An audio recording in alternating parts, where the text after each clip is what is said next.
Hey everyone, it's Gadget Guru. This is going to be a video about the secondary market.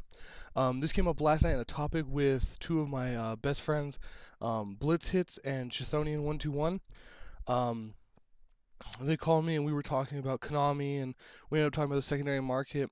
And Austin Blitz Hits was blaming Konami for the secondary market. Chisonian was kind of agreeing with him, and I kind of, let's say, I let loose the monster on them. um, so I kind of wanted to make a video about it and tell people stop blaming Konami.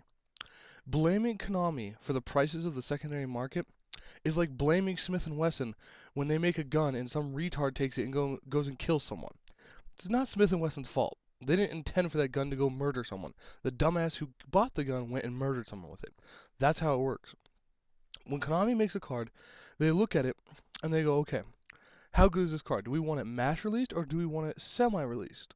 For cards like Tour Guide, Zen Mines, you know, a lot of the secret rares, Power Duality, when they first came out, they didn't want tons and tons and tons of them flowing into the Yu-Gi-Oh community. They wanted to be a hard to get card that players would, have to try and get. Because commons, I mean, like one day a piece, stuff like that. Everyone has bajillions of them. We don't even care about them. But cards like Power Duality are not the same, and that's what they wanted. They wanted cards like Power Duality, Tour Guide, Zen Mains to be harder to get. That way, well, we'd appreciate them more, and they wouldn't flood into the community. Because if you just flood the community with overpowered cards, then the game just goes to shit. Now, there is the argument saying, well, they're harder to get, but the people who have money will always have them, so it's unfair. That's the way the world works. Any card game, any game, it doesn't matter, except League of Legends. Okay, besides League of Legends, any card game or any game that I've ever seen, if you have money, you have the edge. Period. I mean, I've played hundreds of games, and it's always the same exact way. Same with card games, same with video games, same with everything pretty much. If you have money, you have the edge. That's just how it is, and that's because the world works around money. That's not Konami's fault. They're doing good. Like, I like how they've been releasing cards, making them harder to get and stuff. Because personally, I really don't want every single person and their mother running around with 3 tour guides in their deck. I mean, they're annoying enough as is.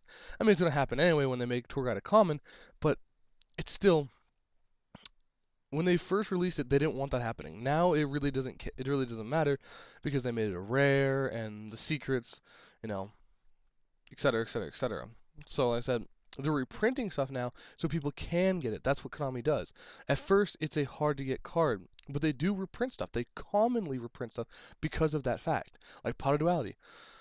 When it first came out, yes, it was very hard to get, but what did Konami do? They let it go for a little while, and they reprinted it as a tin card, like they should have. Um, I said, when players see a good card and go, oh, I'm going to rack this card up to 100, 200, 300, $400, that's not Konami's fault. That's the player going, I'm greedy, I want money, give me money.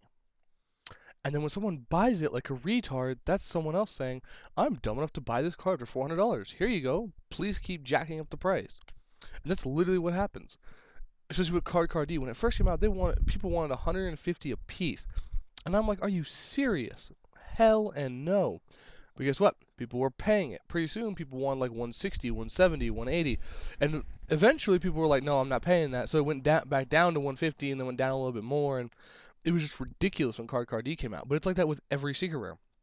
I mean, think about when Judgment Dragon and Dark Arm came out. I mean, those cards hit $400. And people were paying for it. I mean, people were literally shelling out $1,200 for a playset of JDs. Just the JDs, not including the Honest, the Lilas, the Celestias, the Wolves, all that crap. And just the JDs were 1,200 cash, and people were paying it, so people were charging it. Same with Dark Arm.